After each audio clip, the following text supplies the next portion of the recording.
A'udzubillahi minasyaitonirrajim. Bismillahirrahmanirrahim.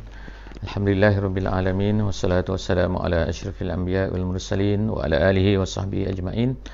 Alhamdulillah wassalatu wassalamu ala Rasulillah. Kita bersyukur pada Allah Subhanahu wa taala.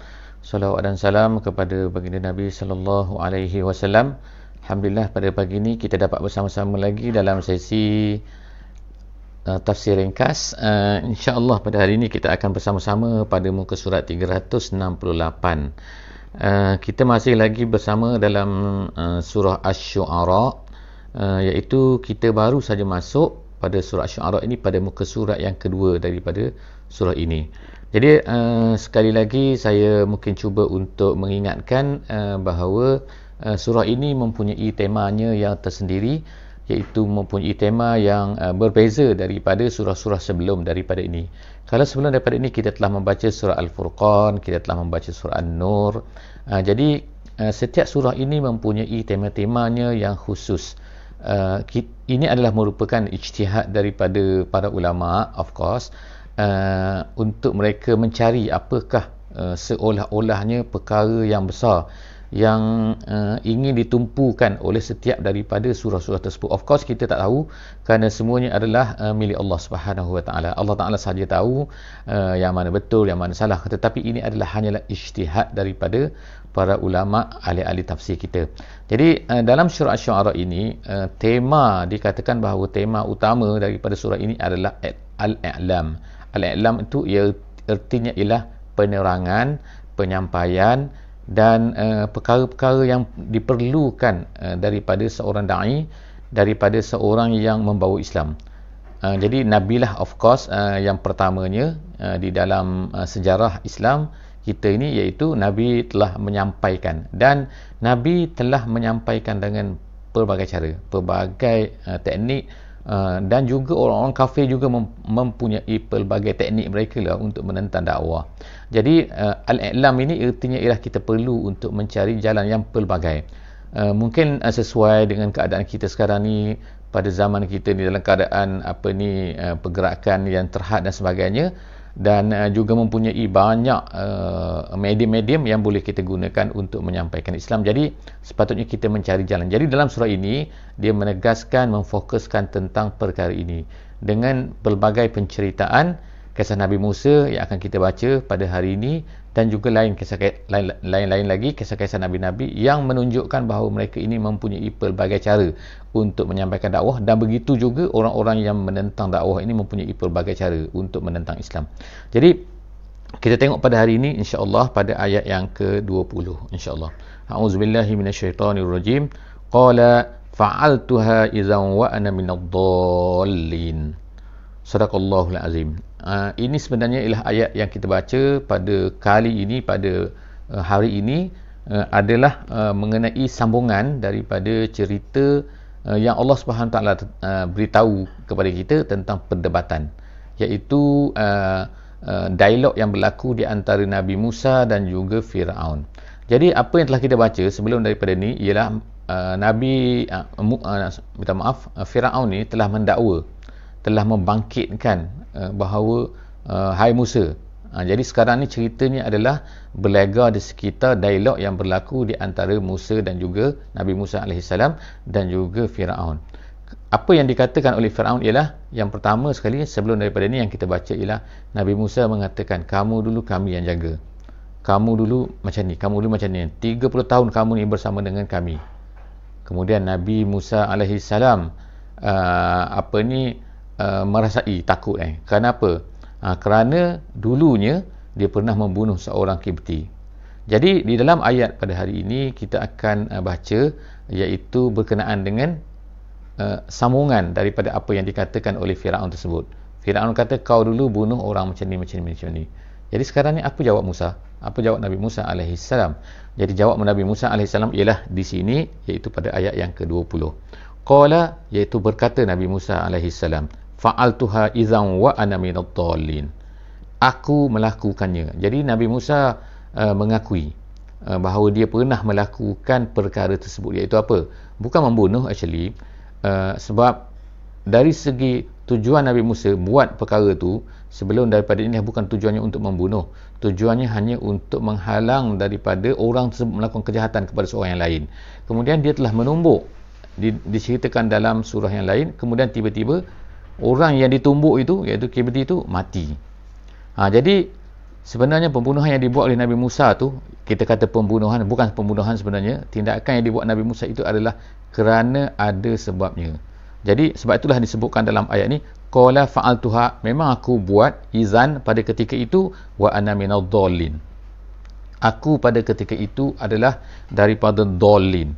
Jadi dhalin ni kalau ikut terjemahannya ialah sesat, tapi bukan maksud sesat di sini, tapi maksud di sini ialah sebagaimana yang disebutkan oleh ramai ahli tafsir. Dia kata ialah dilakukan oleh Nabi Musa dalam keadaan dia tidak tahu. Tidak tahu apa? Jadi tidak tahu itu banyak pendapat. Ada yang mengatakan tidak tahu itu ialah sebenarnya dia bukan tujuan untuk membunuh, tapi tujuan hanya untuk menegah sahaja. Jadi itulah pendapat yang masyhur di kalangan ahli tafsir. Jadi apabila Nabi Musa AS telah mengakui, kemudian dia kata, aku buat, tapi bukan dengan sengaja. Aku buat bukan sebabnya aku memang nak bunuh dia. Kemudian fafarartu minkum lamma khiftukum fawahabali rabbi hukman waja'alani minal mursalin. Kemudian aku memang lari daripada kamu semua. Kerana apa? Kerana aku takut. Memang kan tindakan mungkin akan dibuat kepada Nabi Musa AS dalam keadaan dia mungkin tak bersalah, tidak bercadang untuk membunuh, tidak mempunyai kuasa untuk membunuh, dan kemungkinan orang ambil tindakan terhadap dia kerana dia adalah daripada Bani Israel. Jadi pada ketika itu hukuman yang dikenakan terhadap Bani Israel kadang-kadang adalah tidak adil. Kerana suasana Bani Israel dianggap sebagai masyarakat kelas kedua di Mesir pada ketika itu. Jadi sebab itulah lamma khiftukum, kerana aku takut tu. Kemudian fahuhabali, bila aku lari, kemudian aku berada di tempat di sana, di luar daripada Mesir, kemudian aku mendapat petunjuk. Fahuhabali rabbi hukman, Allah Ta'ala beri kepada aku, Tuhanku beri kepada aku hukman waja'alani minal mursalin, dan aku dilantik untuk menjadi seorang rasul. Kemudian watilka ni'matun tamunnuha alayya an abadta bani Israel, iaitu kalau ikut terjemahan di sini sebagaimana yang diterjemahkan oleh Syekh Abdullah Muhammad Basmeh, dikatakan, dan budimu memeliharaku yang engkau bangkitkan itu adalah kerana engkau telah bertindak memperhambakan kaum Bani Israel. Terdapat banyak terjemahan ataupun banyak penafsiran terhadap ayat ini. Di antara tafsiran yang popular yang saya ambil kat sini ialah sebenarnya ceritanya sekarang ialah Nabi Musa telah dijaga oleh Firaun daripada kecil. Kenapa Nabi Musa dijaga oleh Firaun? Isunya kerana ibunya yang melahirkan Musa pada ketika itu takut bahawa Nabi Musa akan dibunuh. Jadi tindakan yang dibuat oleh Nabi Musa, ibu Nabi Musa pada masa itu, iaitu menghanyutkan Musa di dalam tempat yang kecil tu, kotak yang kecil, kemudian dijumpai oleh Firaun. Sebenarnya tindakan itu adalah kerana kezaliman Firaun juga, bukan kerana ibunya tidak benci pada Nabi Musa, bukan benci kepada anaknya, tetapi kerana dilakukan demikian kerana tindakan dan juga kejahatan yang dibuat oleh Firaun itu sendiri. Sebab itulah di sini Nabi Musa mengatakan bahawa watilka ni'matun tamunnuha alayya. Kalau ikut terjemahannya, itu adalah nikmat yang kamu berikan kepada aku. Tetapi itu adalah bahasa lain yang dikata sebenarnya itu adalah bukan nikmat. Kenapa? Kerana itu adalah nikmat. Apa yang berlaku tu sebenarnya adalah kerana awak juga. Awak apa? Awak wahai Firaun yang an abadta Bani Israel, yang kamu telah memperhambakan Bani Israel. Sebab itulah aku dihanyutkan dan sekarang aku diambil oleh kamu untuk menjaga aku. Jadi Nabi Musa alaihissalam dalam tafsiran ini mengatakan bahawa sebenarnya tindakan yang berlaku, apa yang berlaku sebenarnya adalah kerana kejahatan kau juga. Kemudian setelah daripada itu kita masuk kepada ayat 23. Ayat 23 Allah SWT menyebutkan tentang apa kata Firaun seterusnya. Qala Firaun wa ma rabbul alamin.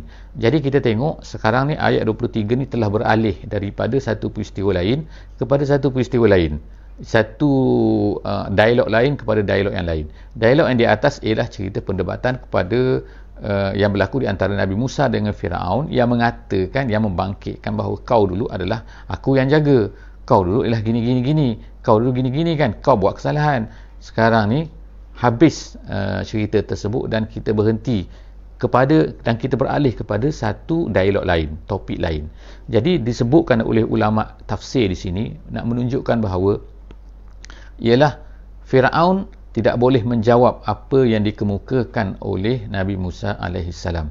Kita sebut sebelum daripada ni bahawa Nabi Musa tidak mempunyai kefasihan kalau diikutnya, tetapi Allah Subhanahu Wa Taala telah memberikan kefasihan kepada Nabi Musa alaihissalam sehingga beliau boleh menjawab dengan tepat, tak boleh berdebat dengan Firaun, sehingga Firaun ternganga lah, kita katakan bahawa tak boleh nak menjawab. Jadi bila tak boleh menjawab, dia beralih kepada satu topik lain lagi, iaitu apa? Dia bertanya, wa ma rabbul alamin. Sekarang kau kata Tuhan kau ni adalah Tuhan al-alamin, Tuhan seluruh alam. Sekarang ni siapa dia? Qala rabbus samawati wal ardi wa ma bainahuma. Kata Nabi Musa alaihissalam dalam ayat 24 ni, Tuhan aku adalah Tuhan langit, Tuhan bumi dan apa di antara keduanya. In kuntum muqinin, kalau kamu yakin. Jadi artinya ialah apa yang digambarkan oleh Firaun pada ketika itu ialah dia rasa dia tak tahu soalannya. Tuhan kau ni Tuhan apa?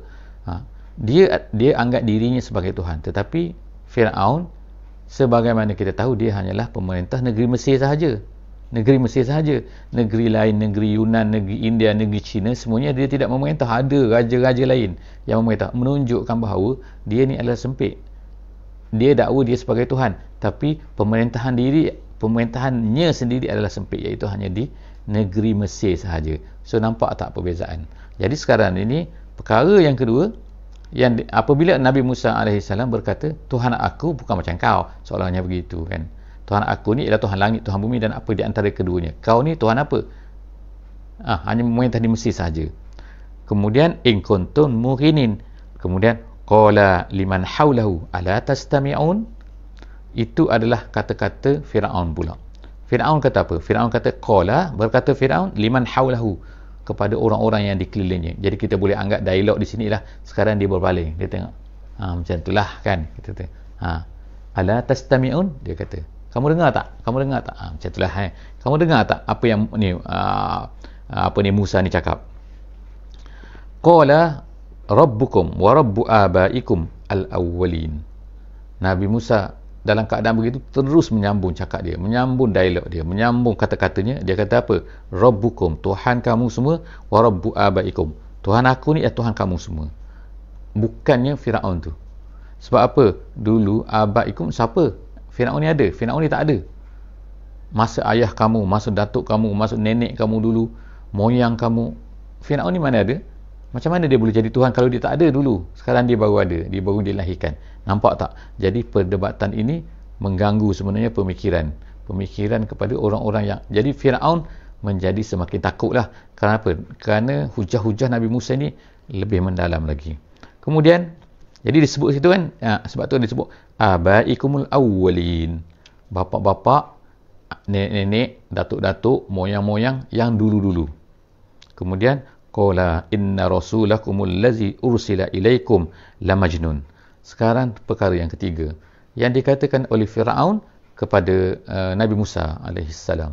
So kita nampak peringkat satu, peringkat dua, bentuk-bentuk tuduhan, bentuk-bentuk dialog, bentuk-bentuk cara yang dikemukakan, hujah-hujah yang dikemukakan oleh orang-orang yang menentang Islam, orang-orang yang tak suka kepada Islam, orang yang tak suka kepada Rasul, orang yang tak suka, tak mahu terima mesej Islam ini.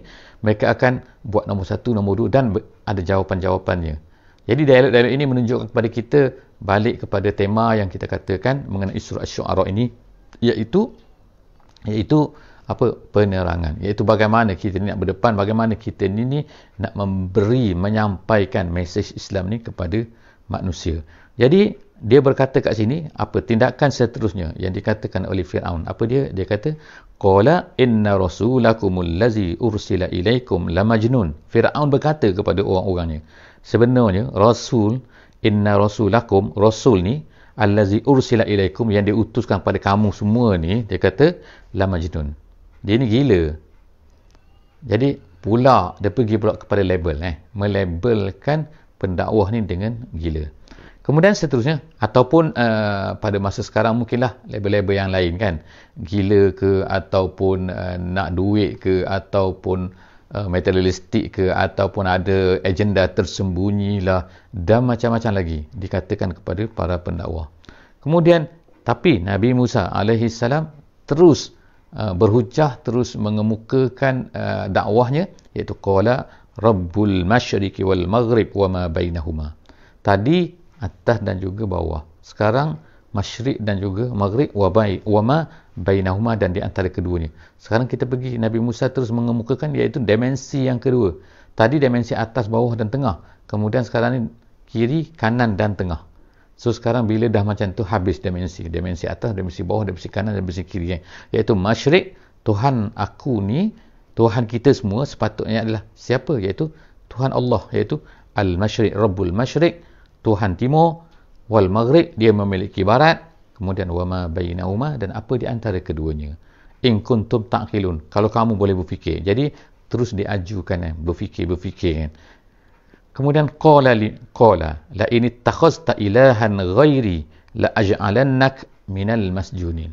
Sekarang Firaun pergi kepada tindakan nombor 4. Ini adalah tindakan yang biasa yang dilakukan oleh orang-orang yang menentang Islam, orang yang tak suka kepada Islam, iaitu apabila mereka ni kalah berhujah, mereka akan pergi pula yang disebutkan oleh Allah Subhanahu Wa Taala dalam ayat yang ke-29 pada kali ini. Apa dia kata? Dia kata qala la ini takhazta ilahan ghairi, kalaulah kamu wahai Musa, dia berkata kepada Musa sekarang, iaitu kalau kamu ni Musa mengambil Tuhan selain daripada aku, maka la aj'alannak, aku akan menjadikan kamu minal masjunin, daripada orang-orang yang dipenjarakan.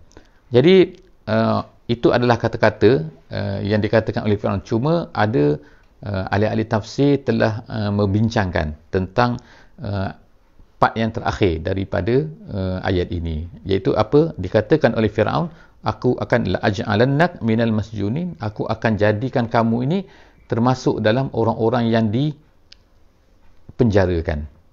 Kenapa dia tak sebut, tak ringkaskan la asjunannak gitu? Kalau dalam bahasa Arabnya la asjunannak, atau aku akan penjarakan kamu.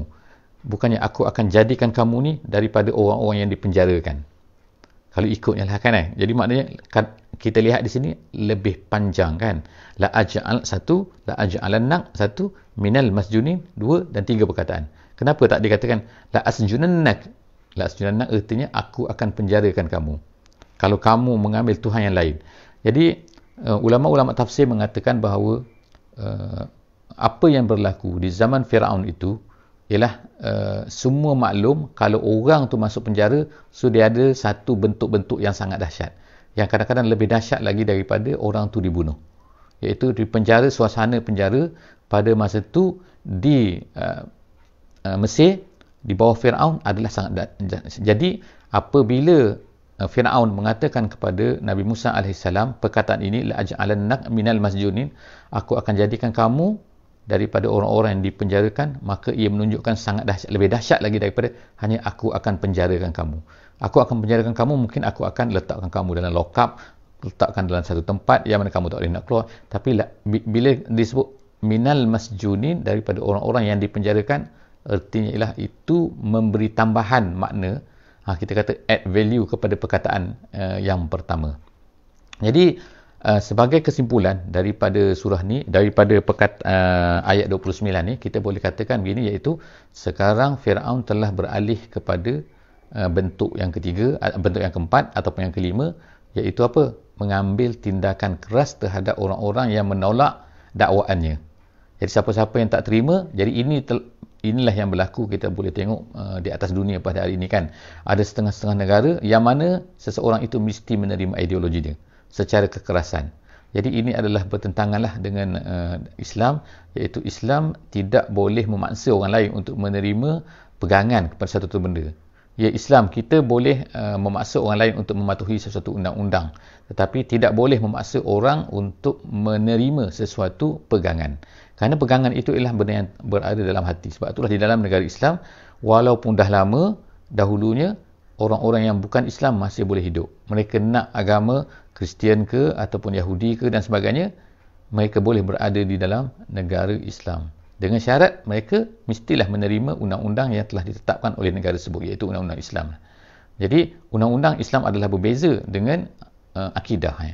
Jadi mesti, sebab dalam mana-mana negara pun di atas dunia pada hari ini, seseorang yang hidup dalam mana-mana negara, dia mesti menerima undang-undang negara tersebut. Jadi tak ada orang yang tak ada negara, tak ada orang yang tak ada undang-undang, tak ada negara tak ada undang-undang. Jadi kalau kita berada di sebuah negara, kita mestilah bersetuju untuk menerima undang-undang negara tersebut. Siapa yang duduk di Amerika, siapa yang tinggal di Kanada, siapa yang tinggal di Australia, dia mestilah sanggup untuk menerima undang-undang negara tersebut. So itu adalah satu lumrah kan. Jadi begitu juga siapa yang hidup dalam negara Islam, dia sepatutnya menerimalah undang-undang Islam, walaupun dia tidak menjadi seorang Islam. Jadi seterusnya ialah itu adalah tindakan yang dibuat oleh Firaun, yang mana dia ni sangat memaksa. Kalau semua orang mesti terima dia sebagai Tuhan. Kemudian seterusnya ialah ayat 30. Qala awalau ji'tuka bi syai'in mubin. Ini kata Nabi Musa AS lagi kepada Firaun. Dia kata apa? Dia kata qala awalau ji'tuka bi syai'in mubin. Bagaimana pula kalau aku boleh bawa kepada kamu satu benda yang terang benderang, yang boleh membuktikan bahawa kamu ni salah. Lagilah marah Firaun kan. Jadi kata Nabi Musa ni, adakah nak penjarakan aku juga kalau aku yang aku bawa ni ada buktinya, ada jelasnya? Adakah kamu akan menghukumkan aku juga? Apa kata Firaun? Katanya qala fa'ti bih in kunta minas sadiqin. Cuba bawa sikit kalau kamu ni betul. Okey, apa yang dibuat oleh Nabi Musa selepas daripada itu? Fa'alqa asahu. Lalu Nabi Musa pun mencampakkan asah. Asahnya ialah tongkat. Fa'iza hiya su'banun mubin. Tiba-tiba tongkat itu bertukar menjadi ular yang nyata. Nyata erti ular betul-betul, bukan ular main-main, bukan ular tipu, bukan. Jadi pada hari ini kita akan tengok kan, mungkin banyak dalam YouTube ke, orang-orang yang silap mata kan. Silap mata tak kira lah kan. Kita tengok banyak kan di tepi jalan ke, kalau di negara barat kan, orang yang boleh silap mata, ataupun dalam video ke dalam YouTube ke, kita boleh tengok kan, orang-orang silap mata ni kadang-kadang memang buat magic lah kita katakan. Bukan magic Z King tu, itu magic tipu kan. Tapi yang buat betul-betul depan tu kita tengok macam betul-betul. Walaupun banyak sekarang ni yang buat tu adalah hanya menggunakan kad, playing card gitu kan saja, tapi yang kadang-kadang nampak macam betul, belah orang, terjun sini kan, kita nampak dia boleh naik, menghilangkan Statue of Liberty di New York dan macam-macam lagi. Pelik-pelik kan. Tapi tengok-tengok ada orang boleh tengok benda reveal, boleh, ini rupanya cara dia buat, ini cara dia buat. Cuma dia kecepatan dia, kehebatan dia, dia boleh menghilangkan seolah-olah macam orang tak nampak, tapi sebenarnya dia boleh buat. Kalau kita pergi di Jepun pun macam tu lah, di China, Jepun kan, dia boleh menukarkan muka dia tu, warna muka tu kan dengan cepat menukarkan daripada hijau jadi merah jadi kan, hanya kadang-kadang hanya dalam beberapa saat saja. Itu adalah bukan kehebatan, tapi maknanya kecekapan dia untuk membuat seolah-olah macam magic. Tapi apa yang dibuat oleh Nabi Musa sekarang ni ialah memang betul-betul, iaitu apa? Sebab itulah disebut di sini ialah su'banun mubin. Ular tu ialah ular betul-betul. Bukan yang kita pegang-pegang tu, maknanya Firaun pegang ke, tiba-tiba kertas je, cuma nampak macam ular. Tak, ini ular betul-betul, tongkat tu. Jadi sebagaimana disebut dalam ayat lain, bila dia ambil balik ular tu bertukar menjadi tongkat semula. Jadi kat sini kita ada asahu, iaitu tongkat, kemudian kita ada su'ban ular. Jadi Nabi Musa telah mencampakkan tadi, wa naza'a yadahu. Perkara yang kedua, Nabi Musa telah naza'a yadahu, iaitu mengeluarkan tangan dia. Mengeluarkan tangan daripada baju itu tidak diceritakan kan, tapi fa iza hiya bayda lin nazirin. Tiba-tiba tangan itu menjadi putih. Putih tu bagaimana? Disebutkan oleh ahli tafsir, dia kata putih seperti bulan, iaitu bila kalau dia bercahaya, iaitu berbeza daripada kulitnya yang lain. Jadi tangan tu menjadi putih.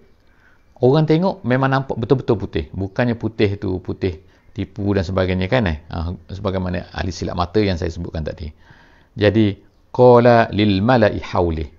Lalu berkatalah, bila tengok dua benda ini, baru dua benda ada banyak lagi benda-benda lain yang kita kata mukjizat Nabi Musa alaihissalam yang kita boleh baca di tempat-tempat yang lain, tetapi dalam cerita ini, dalam surah ini, dalam ayat 34, maka Fir'aun menjadi takut.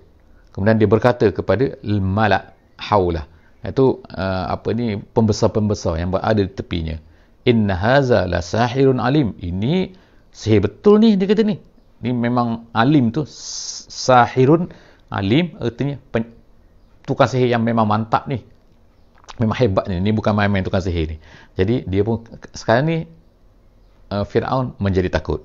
Kemudian yuridu an yukhrijakum min ardikum bisihri famaza ta'murun. Tengok dakwaan Fir'aun kepada Nabi Musa alaihi salam. Dia kata dia buat semua benda ni adalah untuk keluarkan kamu semua ni daripada negeri kamu ni dengan sihir dia ni.